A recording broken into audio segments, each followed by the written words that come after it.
మత్తయి వ్రాసిన సువార్త 8వ అధ్యాయము 1 నుండి 4 వచనాలు చదువుతూ ఉన్నాను. పరిశుద్ధ గ్రంథాలు తెరచి మీరు చూడండి. Matthew chapter 8 from versus 1 through 4.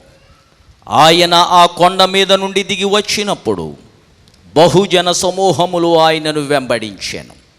ఇదిగో కుష్ఠరోగి వచ్చి ఆయనకు మ్రొక్కి, ప్రభువా, నీకిష్టమైతే నన్ను శుద్ధునిగా చేయగలవనెను. అందుకాయన చెయ్యి చాపి వాని ముట్టి, నాకిష్టమే, నీవు శుద్ధుడవు కమ్మని చెప్పగా తక్షణమే వాని కుష్ఠరోగము శుద్ధి ఆయెను. అప్పుడు యేసు, ఎవరితోనూ ఏమీయూ చెప్పకు సుమి, కానీ నీవు వెళ్ళి వారికి సాక్షార్థమై నీ దేహమును యాజకునికి కనపరుచుకొని మోషే నియమించిన కానుక సమర్పించమని వానితో చెప్పాను. ప్రభునందు ప్రియులారా, ఈరోజు ఒక ప్రత్యేకమైన అంశాన్ని నేను మీ ముందు ఉంచాలని ఆశిస్తూ ఉన్నాను. అది ఏంటి అని అంటే, యేసుక్రీస్తు కొండ మీద తన పరిచర్యను ముగించి ఆయన క్రిందికి వస్తూ ఉన్నప్పుడు ఒక కుష్ఠరోగి ఆయన ఎదుటకు వచ్చి మ్రొక్కి అని మాథ్యూ అనే సువార్తికుడు రాస్తూ ఉన్నాడు. మ్రొక్కడం అని అంటే ఆరాధన చేయడం, సేవించడం, ఆయనను అంగీకరించడం, ఆయనను మహిమపరచడం. ఇదే అద్భుతం, ఇదే విషయం డాక్టర్ లూక్ గారు కూడా వ్రాశారు 5వ అధ్యాయం 12వ వచనంలో. ఇదే విషయం మార్కు అనే సువార్తికుడు కూడా వ్రాశారు 1వ అధ్యాయం 40వ వచనములో. మత్తయి గారు మ్రొక్కి అని వ్రాస్తే మార్కు గారు ఏమంటారో చూడండి. మార్కు సువార్త 1వ అధ్యాయం 40వ వచనంలో, కుష్ఠరోగి ఆయన ఎదుగు వచ్చి ఆయన ఎదుట మోకాళ్ళుని. మత్తయి గారేమో మ్రొక్కి అని అంటాడు, మార్కు గారేమో మోకరించి అని అంటాడు. లూకా గారి దగ్గరికి రండి, సాగిలపడి అని అంటాడు 5వ అధ్యాయం 12వ వచనంలో. ఇక్కడ ఒక విషయం గమనించండి. ఈ 3 విషయాలు మనము జాగ్రత్తగా గమనించినట్లయితే, మ్రొక్కడం, మోకాళ్ళు ఉండడం, సాగిలపడడం, ఇది ఆరాధనకు సంబంధించిన విషయాలు. ఈ 3 విధాలుగా యేసయ్యను ఆరాధించడంలో తప్పు లేదు. మ్రొక్కచ్చు, మ్రొక్కడంలో మరొక ఆరాధన మోకరించవచ్చు. కొంతమంది మోకరించి ఆరాధన చేస్తారు, మోకరించి పాడతారు, మోకరించి ప్రార్థన చేస్తారు. వ్యక్తిగత జీవితంలో రహస్యమందు చూచే తండ్రి నీకు ప్రతిఫలం ఇచ్చినట్లు నీవు నీ గదిలోనికి వెళ్ళి తలుపేసుకుని ప్రభువును మోకరించి ప్రార్థన చేయి, నిలబడి ప్రార్థన చేయి, సాగిలపడి ప్రార్థన చేయి. దేవుని మందిరంలో నిలబడు, కూర్చో, మోకరించు, సాగిలపడు. అది నువ్వు దేవునికి చేసే ఆరాధన తప్ప అది మనుషులకు చేసే ఆరాధన కాదు. ఒక కుష్ఠరోగి వచ్చాడు యేసయ్య ఎదుట. సువార్తికుడు ఒకడు గమనించింది ఏంటంటే మ్రొక్కాడు, ఆరాధన చేశాడు. మరొక సువార్తికుడు గమనించింది ఏంటంటే మోకాళ్ళు ఉన్నాడు. మరొక సువార్తికుడు గమనించింది ఏంటంటే సాగిలపడ్డాడు. ఈ 3 విధానాల్లో ఏ విధానంలో ప్రభువుని ఆరాధించినా ప్రభువు కాదనేవాడు కాదు. మోకరించి ఆరాధన చేస్తున్నావా, ప్రార్థన చేస్తున్నావా, లేచి నిలబడి ఆరాధన చేస్తున్నావా, చప్పలు కొడుతున్నావా, లేకపోతే సాగిలిపడి మ్రొక్కుతున్నావా, ప్రార్థన చేస్తున్నావా, ఎలా చేసావు అన్నది ముఖ్యం కాదు. కానీ నీ హృదయములో ఆయన పట్ల ఎలాంటి గ్రహింపు, అవగాహన, మైండ్ సెట్, యాటిట్యూడ్, ఆయనను గూర్చి ఎలాంటి తలంపులు, అభిప్రాయం నీవు కలిగి ఉన్నావో అది ముఖ్యమని దేవుని వాక్యంలో మనము గ్రహించాల్సిన సత్యం ఉంది. సరే, ఈరోజు యేసయ్య కుష్ఠరోగిని బాగు చేసిన ఆ కథ చెబుతాడు ఈ సేవకుడు అని మీరు అనుకుంటున్నారు కదా. కాదు, ఈరోజు మన అంశం శుద్ధి. చెప్పండి, శుద్ధి అనగానే శరీర శుద్ధి ఉంది, వస్త్రముల శుద్ధి ఉంది, మనము నివసించే గృహములలో శుద్ధి ఉంది, పరిసరాల శుద్ధి కోరుకుంటాం. తినే ఆహారం కూడా శుద్ధిగా ఉండాలి, శుభ్రంగా ఉండాలి, పవిత్రంగా ఉండాలి, పరిశుభ్రంగా ఉండాలి అని కోరుకుంటాం. అంతేకాదు, కాస్త లోతుగా వెళ్తే మన హృదయం కూడా శుద్ధిగా ఉండాలి అని దేవుడు కోరుకుంటాడు. మనసాక్షి కూడా శుద్ధిగా ఉండాలి అని దేవుడు కోరుకుంటాడు. శుద్ధి నార్మల్గా 2 రకాలుగా మనం చెప్పుకోవచ్చు. ఒకటి ప్రకృతి సంబంధమైంది, శరీర సంబంధమైంది. రెండవది ఆత్మ సంబంధమైన శుద్ధి. ఈ శుద్ధిని గురించే మహాభక్తుడు, పరిశుద్ధుడు, నీతిమంతుడైన యోబు ఒక మాట అంటాడు. యోబు గ్రంథం 14వ అధ్యాయానికి రండి. దానికి ముందు 15వ అధ్యాయం 14వ వచనానికి రండి. శుద్ధుడగుటకు నరుడు ఏ పాటి వాడు? Who is man that he should become pure? పరిశుద్ధుడగుటకు, శుద్ధుడగుటకు నరపుత్రుడు ఏ పాటి వాడు? నిర్దోషుడగుటకు స్త్రీకి పుట్టినవాడు ఏ పాటి వాడు? స్త్రీకి పుట్టిన నరుడు, మానవ జన్మ, మానవుడు, మనిషి, స్త్రీకి పుట్టినవాడు పరిశుద్ధుడు అవడం సాధ్యమేనా?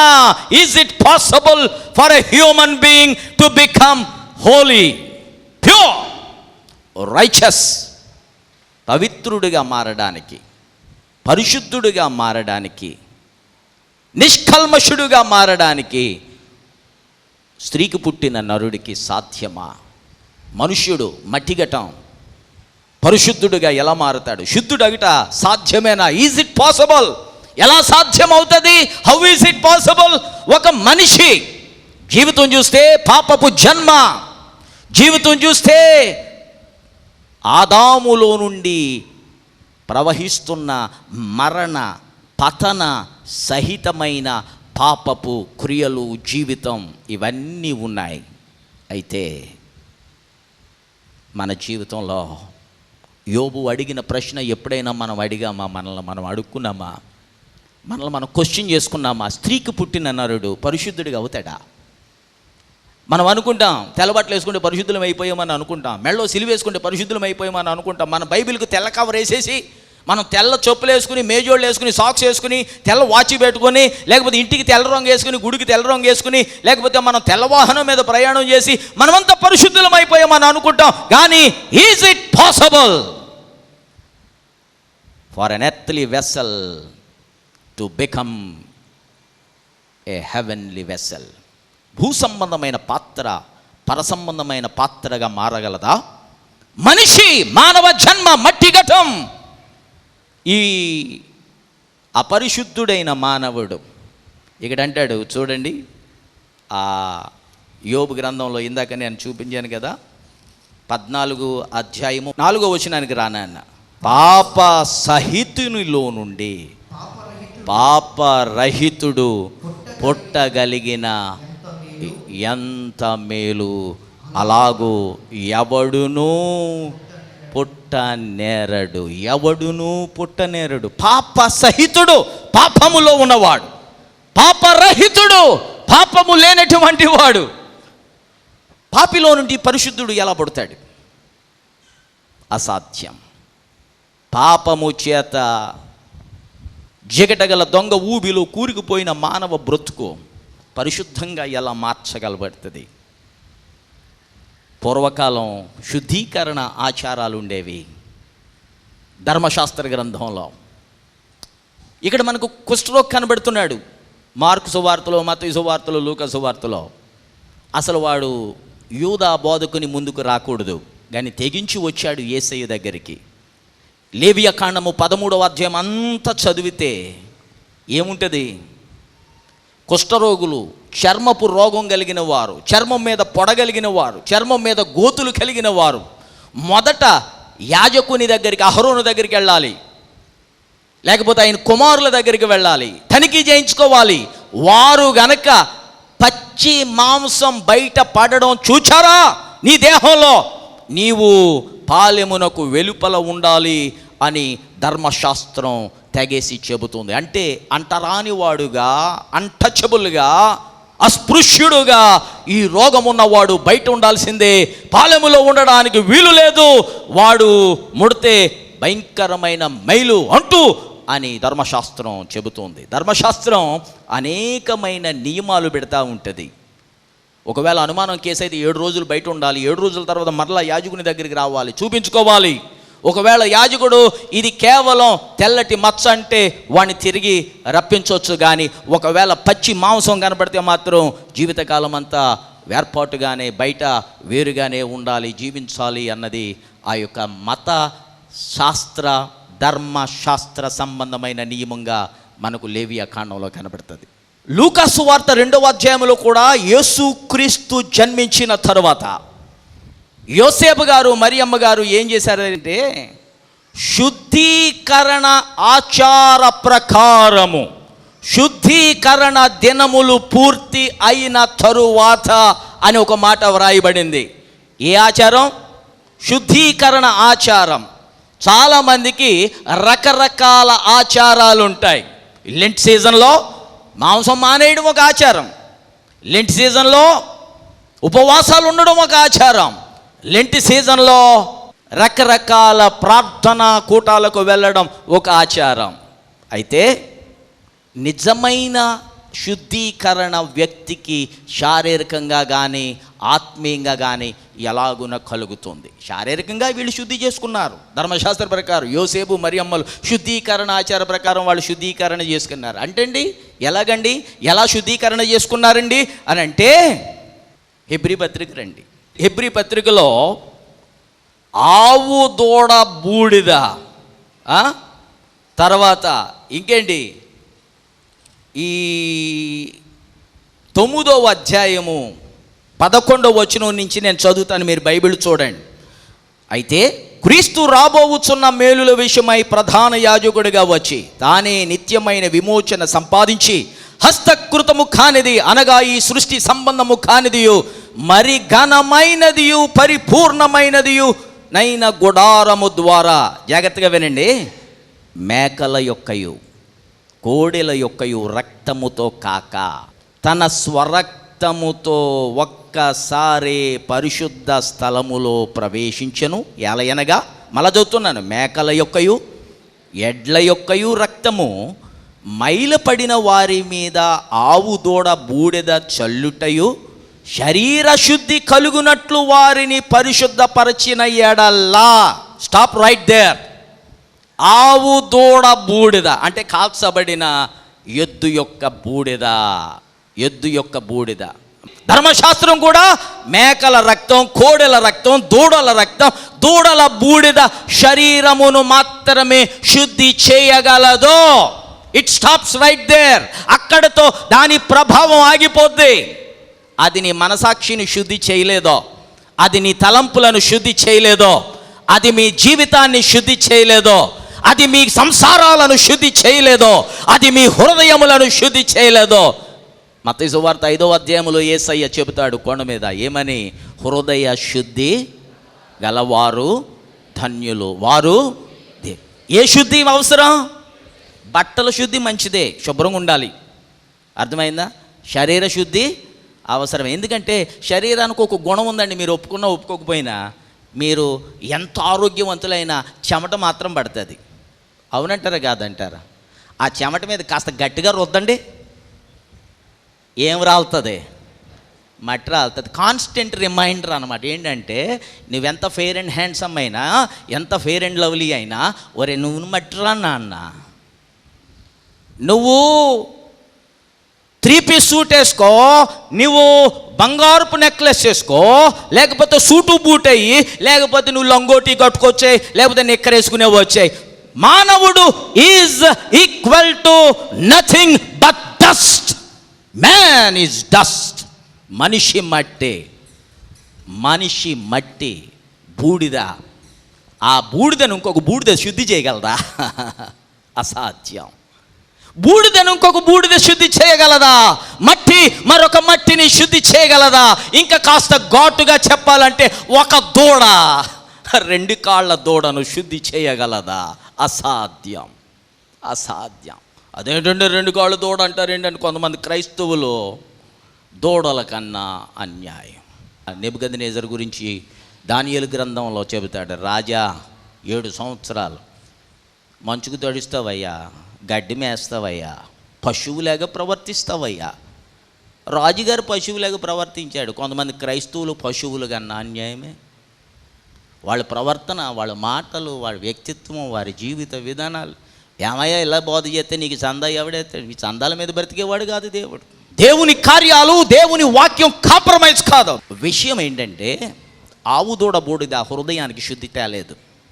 ధర్మశాస్త్ర ప్రకారం చాలామంది దూడ యొక్క బూడిద, కోడి మేకల యొక్క రక్తం ఇవన్నీ రాసుకున్నారు. ఆ కాలాన్ని దేవుడు చూచి చూడనట్లు ఊరుకున్నాడు. అది కొంతకాలమే. యాజకుని దగ్గరికి వెళ్తే సంవత్సరానికి ఒకసారి మేక యొక్క రక్తం ప్రోక్షించి పాపానికి పరిహారం చేసేవాడు. సంవత్సరానికి వెళ్ళి బలులు అర్పణ చేసుకోవాలి. పూర్వం మార్టిన్ లూథర్ గారు నీతిమంతుడు విశ్వాస మూలముగా జీవించుననే ఒక గొప్ప సత్యాన్ని లోకానికి తెలియజేయకముందో రోమన్ కథలిక్ వారు క్రైస్తవ విశ్వాస ప్రామాణికమైన పరిశుద్ధ గ్రంథాన్ని ఎవరిని చదవనిచ్చేవారు కాదు. అన్నిటికీ కూడా పత్రాలు అమ్మేవారు. ఎవరైనా పాప క్షమాపణ పొందాలనుకుంటున్నారా చేతులు ఎత్తండి అని చెప్పి వాళ్ళందరికీ కూడా క్షమాపణ పత్రాలు అమ్మేవారు. చచ్చిపోయిన వాళ్ళు పరలోకం వెళ్ళాలని అనుకుంటున్నారా, మీ తాతలు మీ మామలు ఎంతమంది చేతులు ఎత్తండి అని చెప్పి వాళ్ళందరికీ కూడా డబ్బులకి వాళ్ళ అమ్మమ్మల్ని, నాయనమ్మల్ని, తాతల్ని, ముత్తాతల్ని పరలోకం పంపే ఏర్పాటు చేసేవారు. అర్థమైందా? ప్రతిదీ వ్యాపారం అయిపోయింది. ఈనాడు కూడా కొన్ని క్రైస్తవ సంఘాలు ప్రతిదీ వ్యాపారమే. భక్తి వ్యాపారం, ఆరాధన వ్యాపారం, ప్రార్థనలు వ్యాపారం, ప్రవచనాలు వ్యాపారం, బోధలు వ్యాపారం, వ్యాపార లావాదేవీలు. ఆ తరువాత దైవజనుడైన మార్టిన్ లూథర్ ఒక గొప్ప అద్భుతమైన సత్యాన్ని లోకానికి అనేకమైన థీసిస్ రాశాడు.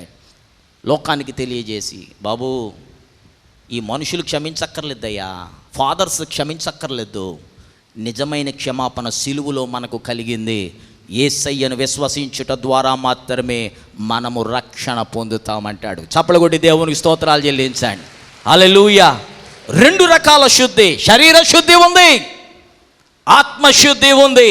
ఈ కుష్ఠరోగి యేసయ్య దగ్గరకు వచ్చి, అయ్యా నేను కుష్ఠరోగం చేత బాధపడుతున్నాను, నీకు ఇష్టమైతే నన్ను శుద్ధినిగా చేయి.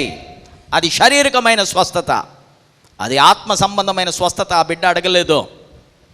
అతనికి కావాల్సింది శారీరకమైన విడుదల, ఆత్మ సంబంధమైన విడుదల ఆ బిడ్డ అడగలేదు. కానీ యేసయ్య కనికరపడి వాణ్ణి ముట్టి బాగు చేశాడు. అది శరీర సంబంధమైన శుద్ధి. ఈనాడు క్రైస్తవులు అనేక మంది, ఈనాడు దేవుని బిడ్డలు అనేక మంది శరీర సంబంధమైన వాటి కొరకే ప్రభు దగ్గరకు వస్తారు. కానీ శరీరమున కన్నా శ్రేష్టమైనది.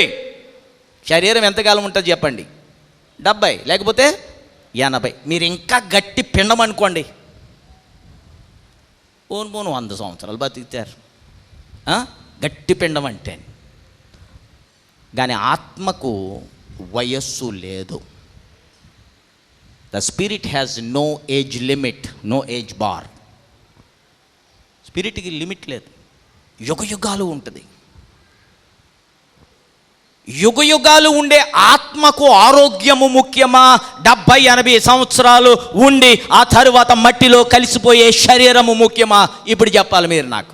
ఆత్మ ముఖ్యం. మన దృష్టిలో శరీర సంబంధమైనవి చాలా ముఖ్యం. చదువు ముఖ్యం, కులం ముఖ్యం, మతం ముఖ్యం, ఇల్లు ముఖ్యం, వాకిల ముఖ్యం, సెల్ ఫోన్ ముఖ్యం, ఫ్రెండ్స్ ముఖ్యం. ఎంత సీరియస్గా ఆరాధన జరుగుతున్నా సరే ఫ్రెండ్స్కి SMS మెసేజీలు పంపడం చాలా ముఖ్యం. కానీ దేవుని దృష్టికి వస్తే ఆత్మకు ఇచ్చే విలువ ఆయన శరీరానికి ఇవ్వడు. ఆయన అంటాడు, శరీరాన్ని చంపేవారి గురించి ఎందుకయ్యా మీరు బాధపడతారు, భయపడతారు? ఆత్మను, శరీరాన్ని రెండిటినీ కూడా అగ్నిలో కాల్చివేసే ఆయనకు భయపడండి. రెంటికి తీర్పు తీరుస్తాడు ఆయన. రెంటిని ఆయన శిక్షించ సామర్థ్యత కలిగిన వాడు. రెంటిని శిక్షించ సామర్థ్యత కలిగిన వాడు రెండిటిని బాగు చేయలేడా? శుద్ధి చేయలేడా? శుద్ధి. మనం అన్నిటిలో శుద్ధి కోరుతాం. మనం తినే ప్లేట్లు, తినే ఆహారం, ప్రయాణం చేసే వాహనాలు, ఆరాధన చేసే స్థలం, ఇది వెలుపటి శుద్ధి. అయితే అంతరంగానికి శుద్ధి ఎలా వస్తుంది?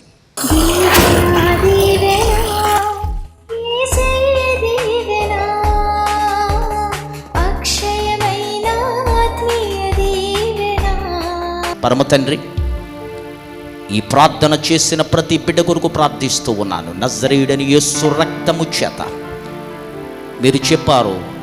మొదటి యోహాను రాసిన మొదటి పత్రిక 1వ అధ్యాయములో 6-9 వచనాలు. యేసు రక్తం ప్రతి పాపము నుండి పవిత్రపరిచి, మా పాపములు మేము ఒప్పుకుంటే నీవు నీతిమంతుడవు, నీ నీతిని మాకు దయచేస్తావు, ప్రతి అపవిత్రతను దూరం చేస్తావని నీ వాక్యము తెలియచేస్తూ ఉంది. ఈరోజు ఎంతమంది అయితే నీ శక్తిని, నీ ప్రభావాన్ని, నీ రక్షణను, నీ విమోచనను, నీ విడుదలను పొందగోరారో వారందరికీ నీ సంపూర్ణమైన ఆశీర్వాదాలు దయచేయమని, నీ జీవగ్రంథములో వారి పేరు రాయమని, ఇదిగో గృహముల దగ్గర ఉండి, ఆఫీసుల్లో ఉండి, ఆసుపత్రుల్లో ఉండి, నాయన ఇతర ప్రాంతాలలో, ఇతర దేశాల్లో ఉండి ఎంతమంది అయితే నీ వాక్యాన్ని వింటున్నారో, ప్రార్థనలో ఏకీభవిస్తున్నారో వారికి నీ అద్భుతాలు, నీ సూచక క్రియలు, నీ మహత్కార్యాలు, నీ విడుదల, నీ పాప క్షమాపణ, నీ పరిశుద్ధత. స్త్రీకి పుట్టిన నరుడు శుద్ధుడిగా ఒక్క యేసుక్రీస్తు మాత్రమే మార్చగలడని నీ వాక్యము మాకు సెలవిస్తూ ఉంది. అలాంటి పవిత్రత, అలాంటి పరిశుద్ధత నీ బిడ్డలందరికీ నీ దయచేసి, నీ వాగ్దానాలకు వారసులుగా చేసి, మ్రాను మీద వ్రేలాడిన వాడు శాపగ్రస్తుడని సెలవిచ్చావు. మా శాపాన్ని, మా పాపాన్ని, మా దోషాన్ని, మా అతిక్రమాలను నీ మీద వేసుకుని సిలువకు కొట్టి ఆ రుణపత్రమును లేకుండా చేసేసి మమ్మును నీతో సమాధానపరుచుకుని, మా దరిద్రత, మా దిగంబరత్వం నీవు పొందుకొని మమ్ములను రక్షణ వస్త్రములు ధరింపచేసిన దేవా, ఇదిగో మరొక్క మారు ప్రార్థనలో ఏకీభవిస్తున్న ప్రతి బిడ్డను మీరు దర్శించి నీ వాగ్దానాలకు వారసులుగా చేయండి. యేసు నామమున అడుగుచున్నాను మా పరమ తండ్రి.